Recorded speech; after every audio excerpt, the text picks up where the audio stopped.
Okay, so we're going to look at setting the time and the date on a Rolex Day Date. And I want to apologize first for not really having a macro lens. This is not a proper macro lens, so everything's not in focus, but I'm doing the best I can with the lens I have.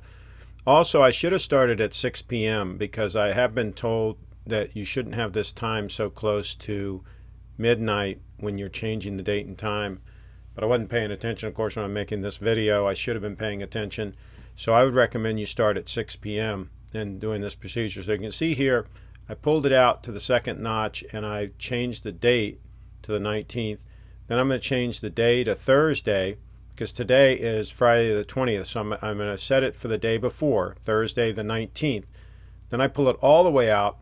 Then I run the minute hand around until it changes. There it changed to Friday the 20th.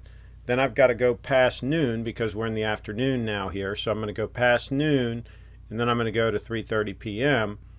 and that will make sure that everything is in sync, that it will change the day of the week and the date at the correct time at midnight. And also you can take a little bit of care to get this lined up so that when the second hand hits straight up and down, by the way, there I'm winding it a little bit because the watch hadn't been wound. So I'm winding it a little bit, and I could have wound it a little more than this, but this just for demonstration. Shake it real quick and then it'll start. At least that's how mine works. And then you can just kind of pay attention as it goes around a full minute that the minute hand is lined up properly when the second hand is straight up and down.